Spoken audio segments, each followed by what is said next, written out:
안녕하세요, 가치남입니다. 자, 어느덧 이제 10월달이 끝이 났는데 참 시간 빠른 것 같아요. 작년에 코로나가 막 발병이 되었을 때가 엊그제 같은데 벌써 2년이란 시간 가까이가 지났고 2022년이 멀지 않게 다가왔습니다. 자, 그런데 11월달, 다음 주부터죠. 본격적으로 위드 코로나가 시행이 되고 3단계에 걸쳐서 단계적으로 시행하겠다고 정부에서 발표가 있었습니다. 자, 그런데 본격적으로 11월부터 위드 코로나가 진행이 되면서 리오프닝 관련주들, 여기에 대해서 많은 관심을 가지실 거예요. 그런데 최근의 주가 흐름을 보면 생각보다 기대에 못 미치는 흐름이 나오고 있습니다. 일단 차트를 보면서 말씀드려볼게요. 자, 먼저 대표 여행 종목인 하나투어의 주가를 보시면 이때였죠. 10월 25일. 이때 한 차례 위드 코로나 발표가 나오면서 주가에 강한 상승이 나왔습니다. 그런데 그 다음날부터 보시면 지금 4거래일 연속으로 주가가 내리막길을 보여주고 있어요. 물론 어제 같은 경우에는 지수가 큰 폭의 하락을 보였음에도 불구하고 0.2%의 약세를 보여주면서 나름대로 선방을 했다고 생각이 되지만 그래도 기대해볼 수 있는 이슈가 있는데도 불구하고 조금은 아쉬운 흐름을 보여주었습니다. 그리고 하나투어뿐만 아니라 모두투어도 마찬가지고요. 노랑풍선. 대체적으로 여행주의 흐름이 나쁘다고 볼 수는 없겠지만 기대했던 이슈에 비해서 특별한 퍼포먼스가 나오지 않고 있습니다. 그리고 항공주도 한번 살펴볼게요. 대한항공도 이번 주 월요일날 그때를 제외하고는 약세 흐름이 나왔고 아시아나항공도 마찬가지죠. 그리고 백화점 관련주들 신세계, 현대백화점, 롯데쇼핑, 호텔신라 모두 전부 다 월요일날은 강한 상승이 나왔는데 그 뒤부터 오히려 좋은 이슈가 있음에도 불구하고 다들 하나같이 약세 흐름이 이어지고 있습니다. 그리고 몇 종목을 더 살펴볼게요. 카지노 관련주들 파라다이스, 강원랜드, GKL 모두 마찬가지고요. 또 하이트진로, 롯데관광개발 모두 하나같이 똑같은 모습이 나오고 있습니다. 자, 일단 이런 현상에 대해서는 뉴스에 팔아라 이런 부분이 일정 부분 작용이 되었을 거라고 생각이 돼요. 왜냐하면 대부분의 종목들이 8월달을 기점으로 해서 한 2달 정도 주가의 상승이 있었던 만큼 분명히 뉴스의 차익을 실현했을 가능성이 상당히 높다고 판단을 하고 있습니다. 자, 그런데 이런 현상에 대해서 우리가 한번 기준을 세울 필요가 있어요. 실제로 어느 시점에 뉴스가 발표가 되었을 때 그 직전에 주가가 많이 상승이 나왔다면 뉴스 발표 뒤에는 주가가 하락할 가능성이 높습니다. 최근에 비트코인도 정말 강세를 보여주고 있었는데 비트코인의 ETF에 편입된다는 발표가 나온 시점에 그 직전에 수십 퍼센트의 상승이 있었다면 발표가 난 직후에는 오히려 10% 이상의 급락이 나왔거든요. 그래서 지금도 그런 시점이라고 저는 판단이 되고요. 제가 말씀드린 그런 매도 주체들, 뉴스가 나왔을 때 매도하고자 했던 그 주체들의 매도 힘이 약해지게 된다면 저는 다시 한번 2차 상승할 수 있는 대표적인 업종이라고 생각하고 있습니다. 그래서 리오프닝 관련주는 대부분 이번 주에 하락이 나왔지만 저는 충분히 이런 하락폭이 길진 않을 것이라고 판단이 되고요. 실제로 다음 주가 되었을 때 본격적인 위드 코로나가 시행이 됨에 따라서 재차 상승할 수 있는 가능성이 충분히 높다고 판단을 하고 있습니다. 그래서 단순히 좋은 이슈가 있음에도 불구하고 왜 주가가 하락이 나올까? 이 부분이 조금 걱정이 될 수는 있겠지만 지금은 충분히 뉴스에 의한 차익 매물이 나오고 있는 그런 시점이라고 판단이 돼요. 그래서 너무 걱정할 종목은 아니라고 말씀을 드리고 오히려 지금의 하락세의 주가가 이렇게 터닝포인트가 될 때 그런 시점을 한번 매수의 시점으로서 공략을 해보는 것도 좋을 것 같습니다. 자, 이번 주에 월요일하고 화요일을 제외한다면 시장 흐름이 그렇게 좋진 못했어요. 그렇지만 그럼에도 불구하고 이번 주에 정말 좋은 흐름을 보여주었던 몇 가지 업종들이 있거든요. 제가 이런 업종들을 한번 말씀을 드려보면서 한번 여러분들 스스로도 왜 이런 업종들이 상승이 나왔는지 같이 한번 내용들을 찾아보는 것도 정말 중요할 것 같습니다. 제가 항상 말씀드리지만 국내 시장은 미국 시장에 비해서 유동성이 부족하기 때문에 성장 산업에 투자한 것이 아니라면 이런 순환매 종목들은 우리가 한번 찾아볼 필요가 있고 왜 최근에 상승이 나오고 있는지 그런 것들도 한번 공부해보는 것도 정말 중요하다고 생각하고 있습니다.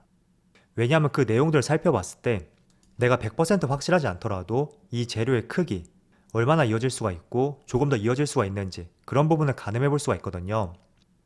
그래서 지난주에는 원전 관련주하고 또 컨텐츠 관련주가 좋은 모습을 보여주었다면 특히 이번 주 같은 경우에는 엔터주의 강세가 정말 돋보였던 한 주였습니다. 자, 지금 보시면 하이보다 신고가 근처에서 움직임을 보여주고 있고 SM, YG, JYP 모두 대체적으로 지난주에는 좋은 모습이 나왔습니다. 자, 엔터주 같은 경우에는 제가 간헐적으로 말씀을 드렸던 적이 있을 거예요.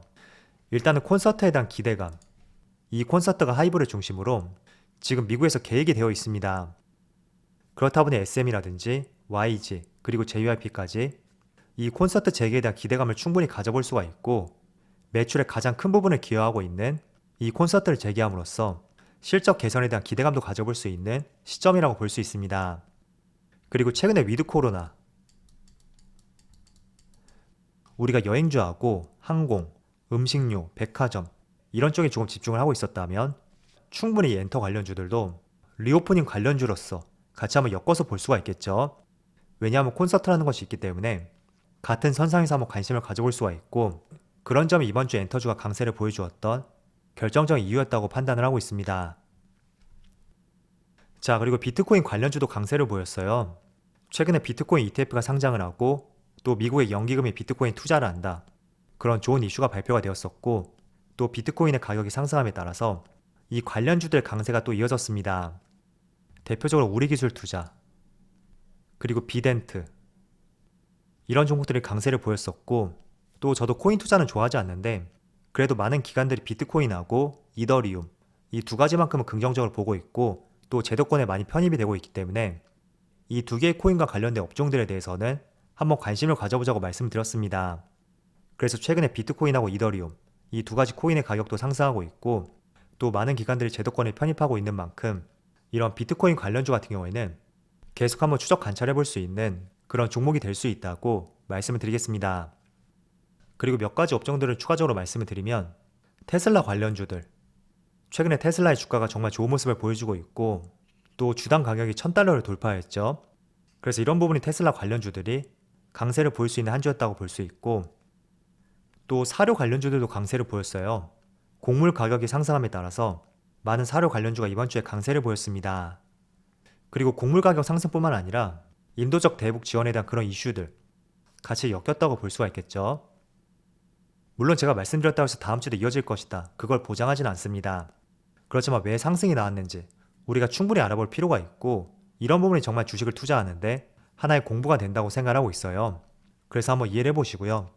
또 다음 주에는 어떤 테마가 올라갈지 모르겠지만 그런 부분을 조금 빠르게 캐치하기 위해서는 저는 뉴스를 꼼꼼히 봐야 된다고 생각하고 있고요. 또 업종별로 종목들을 나눠서 폴더를 형성한다면 그 섹터로 돈이 몰리고 있는지 이걸 눈으로 빠르게 확인할 수가 있거든요. 그래서 그런 부분들 팁으로 말씀을 드릴게요. 그리고 제가 한 가지 빼먹은 업종이 있는데, 엔터주 못지않게 강세를 보였던 업종이 바로 메타버스 관련주였습니다. 지금 보시면 덱스터, 그리고 맥스트, MP, 위직 스튜디오, 자이언트 스텝 대부분 종목들이 정말 강세의 모습이 이어졌습니다. 저는 솔직히 메타버스 관련주 같은 경우에는 단기간에 너무나 큰 급등이 나왔다고 판단하고 있어요. 그래서 장기 투자하기는 정말 적합한 종목이라고 생각이 되지만, 조금은 내가 짧게 투자하고 싶다면 조금은 관망하는 것이 낫지 않을까, 그런 판단을 하고 있습니다. 그렇지만 메타버스 관련주 같은 경우에는 저는 장기적인 시각으로 봤을 때 충분히 성장성을 겸비하고 있는 주요 업종이라고 생각하고 있어요. 지금 메타버스 산업이라는 것 자체가 아직 명확하고 구체적으로 뭔가 우리가 알 수 있는 그런 시스템이 구축되진 않았잖아요. 그래서 충분히 3년 뒤, 5년 뒤, 그리고 10년 뒤, 20년 뒤 주가의 퍼포먼스는 크게 나올 수 있다고 판단을 하고 있고, 실제로도 기사를 보시더라도 제가 다양한 기사를 가져봤는데 한번 읽어볼게요.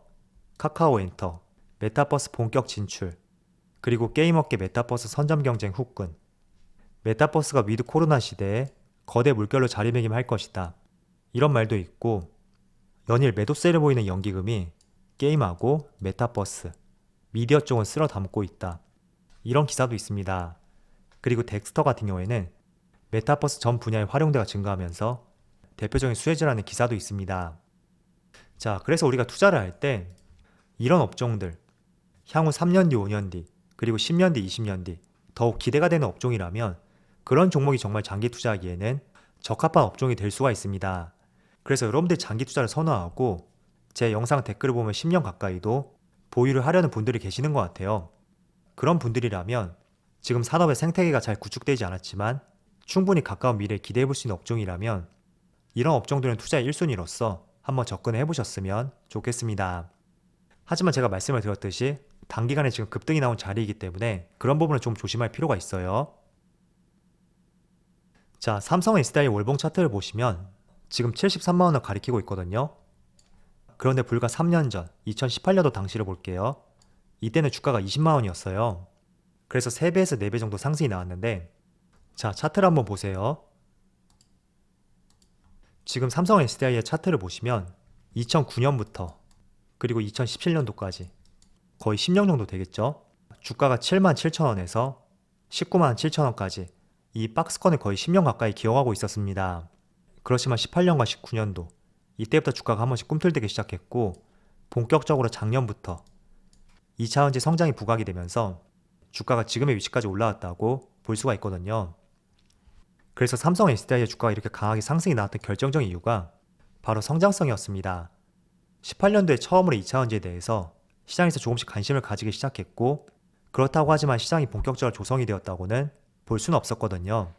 그래서 SDI에도 처음으로 2차전지 부분이 흑자로 돌아선 것이 오래였기 때문에 실제로 우리가 장기 투자를 할 때는 이런 성장성을 겸비한 기업들, 지금은 비록 적자를 보고 있고 산업 생태계가 체계를 갖추지 않다고 하더라도 가까운 미래에 3년에서 5년 혹은 10년 이렇게 성장이 가능하다면 그런 종목들을 투자해 볼 수 있는 제 1순위 업종이 돼야 된다고 말씀을 드리는 것입니다. 자, 또 한 종목 보여드릴게요. 자, 지금 보시는 종목은 SM이에요. SM은 2008년도에 최저가가 771원이거든요. 그런데 13년 만에 무려 100배 이상의 주가에 강한 상승이 나왔습니다.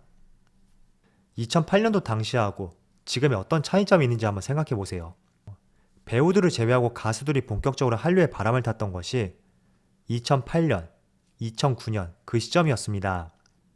그래서 그런 부분이 콘서트의 확대라든지 다양한 기업들의 실적에 기인을 하면서 정말 10년 내에 말도 안 되는 상승이 나왔다고 이해를 해볼 수가 있습니다. 그래서 우리가 투자를 할 때 내가 많이 들어본 종목, 그리고 아는 종목, 또 주변에서 좋다고 하는 종목, 그런 종목들 위주로 매수하는 경향이 있어요. 그렇지만 지금 우리가 많이 알고 있는 에코프로비엠, LNF, 첨보, 그런 기업들도 3년 전, 5년 전에는 정말 누구도 쳐다보지 않던 중소형주에 불과했습니다. 그래서 우리가 너무 중소형주에 대해서 거부감을 가지기보다는 성장성을 겸비한 산업에 속한 종목이라면 아무리 중소형주라고 하더라도 한 번씩 관심을 가져보면서 어떤 사업을 영위하고 있고 또 어떤 비전이 있는지 그런 것들을 한번 찾아본다면 정말 주식에 좋은 공부가 될 것이라고 말씀드리겠습니다. 자, 오늘도 다양한 이슈에 대해서 말씀을 드렸는데 다들 10월 마지막 주말 마무리 잘 하시고요. 다음 주는 보다 나은 시장이 될 수 있기를 기원해 보겠습니다. 자, 그럼 오늘 영상 여기서 마치도록 하고요. 언제나 여러분들의 선거 투자를 기원하도록 하겠습니다. 감사합니다.